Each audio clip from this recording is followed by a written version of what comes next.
மகாபாரதத்துல ஒரு சரித்திரம் வரும். தர்ம வியாதன் அப்படின்னு ஒருத்தர் தான். அவன் வந்து ஒரு புச்சர், வியாதன் புச்சர். அவன் புச்சர் தர்ம வியாதன் யாருன்னே தெரியாத ஒரு பிராமணனான ஒரு ரிஷியான கௌஷிகருக்கு ஒரு பெண்மணி சொல்லி அனுப்புறா, உனக்கு ஏதாவது சந்தேகம் இருந்தா நீ தர்ம வியாதன் கிட்ட போய் கேளு, அவர்கிட்ட தான் சந்தேகங்கள் கேட்க முடியும். அவர் மிथिला தேசத்துக்குள்ள நுழையிறார். எல்லாரும் கையில வந்து பஃபலோ மீட் வாங்கி போறா அவர்கிட்ட இருந்து. சரி, யார் இவர்னு போய் பார்த்தா ஒரு புச்சர். இவர்கிட்ட நான் என்ன தர்ம சந்தேகம் கேட்பேன், கையில கத்தியோட இருக்கிறத நின்னு கோரி வரணுங்கிற மாதிரி வெட்டிட்டு இருக்க. இவர்கிட்ட நான் என்ன போய் கேட்பேன்னு நினைச்சிட்டு இவர்கிட்ட கேட்கற ஏதோ 2 சந்தேகம் இருக்கு, குடிப்பேலான்ட்டு வாங்க என்னோட சொல்லிட்டு வீட்டுக்கு கூட்டிட்டு போறேன். வீட்டுக்கு கூட்டிட்டு போனோம்னா சொல்றாரு, இதுதான் எங்க அப்பா அம்மா, இவளுக்கு நான் கைங்கரியம் பண்ணிட்டு இருக்கேன். வாசல்ல 4 ரிஷிகள் காத்துட்டு இருக்கா, டவுட்ஸ் கிளியர் பண்ணிக்கணும் இவர்கிட்ட.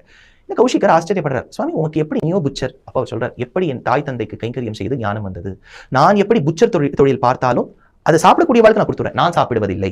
ஏன்னா எனக்கு சத்வ சுத்தி வளர வேண்டும் அப்படின்னு நான் இருக்கேன். So this is my profession, என் குல தொழில் இது அப்படின்னு சொல்றேன். ஸோ மகாபாரத காலத்திலையும் நான்வெஜ் கன்சம்ஷன் இருந்தது. புச்சரா இருந்தவர், நான்வெஜ் வியாபாரம் பண்ணவர் கூட அவர் என்ன சொல்றாரு, இது என்னுடைய தொழில் நான் பண்றேன், ஆனா எனக்கு சத்வ சுத்தி வளர வேண்டும் என்பதற்காக நான் சாப்பிடுவேன். If you go to the western கண்ட்ரீஸ்ல வெஜிடேரியனிசம் முடுங்க, இப்போ வீகனிசம்னு ரொம்ப ஃபேமஸ் ஆயிடுது. பாலே ஒரு கண்ணுக்குட்டிக்குத்தான் சொந்தம், அந்த தாய்ப்பாலை பசுவின் பாலை நாம் பருகக்கூடாது என்பதற்காக பால் ப்ராடக்ட்ஸே சாப்பிடுறதில்லை, எங்க போனாலும் வீகன்.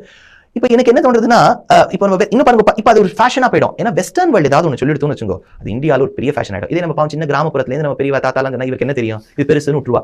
அதனால இந்த வெஜிடேரியனிசம் கான்செப்ட்ல சனாதன தர்மத்துல எல்லோரும் வெஜிடேரியனா இருக்கணுங்கிறது இல்லை.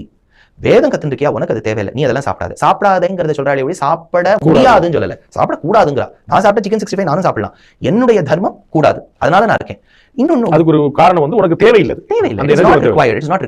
ஆனா இப்போ சில பிராமணர்கள் சொல்றா, சார் எனக்கு டேஸ்ட் பண்ணி பார்க்கணும், I love chicken, you eat, it's your choice. Ultimately இந்த சனாதன தர்மத்துல ஒரு மாரல் சூப்பர்வைசிங் பாடி கிடையாது. இதுதான் தர்மம், முடிஞ்சா கடைப்பிடி, இல்லாட்டா விட்டு, அவ்வளவுதான். அதுக்காக அவர் கெட்டவர், அவர் மோட்சத்துக்கு போக மாட்டார், அவருக்கு எனக்கு ஃப்ரெண்ட்ஷிப் இருக்காதுலாம் இருக்க மாட்டேங்க. எத்தனையோ எனக்கு தெரிஞ்ச 2-3 பிராமின் ஃப்ரெண்ட்ஸ் எல்லாம் காலேஜ் இப்போ நான்வெஜ் சாப்பிட்றா. I am nobody to go and advise them, Pandeyji நீ இதை சாப்பிடாதுன்னு சொல்றதுக்கு நான் யார்? அவன் நல்லவன், என்னோட ஃப்ரெண்ட்ஷிப்ல இருக்கான், அதோட நான் இருப்பேன், அவ்வளவுதான்.